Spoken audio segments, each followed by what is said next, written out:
সংস্কার ছাড়া, বিচার ছাড়া যদি পথ পরিবর্তনের কোন চেষ্টা করা হয়, আমাদের বুকের উপর দিয়ে গুলি চালিয়ে যেতে হবে।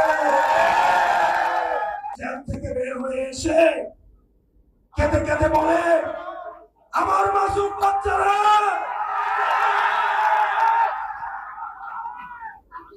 আমরা কি জানি না গত 16 বছর আপনাদের ব্যাংক কেমনে ছিল, আপনাদের ব্যবসা কেমনে ছিল? কারে ভয় দেখান, আরে কারে ভয় দেখান?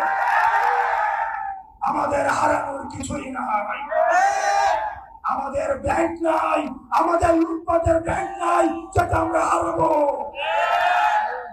আমাদের শুরু আছে ভালোবাসা মানুষের, আমরা সেটার জন্য রাস্তায় এসে আবার আমরা জীবন দিব।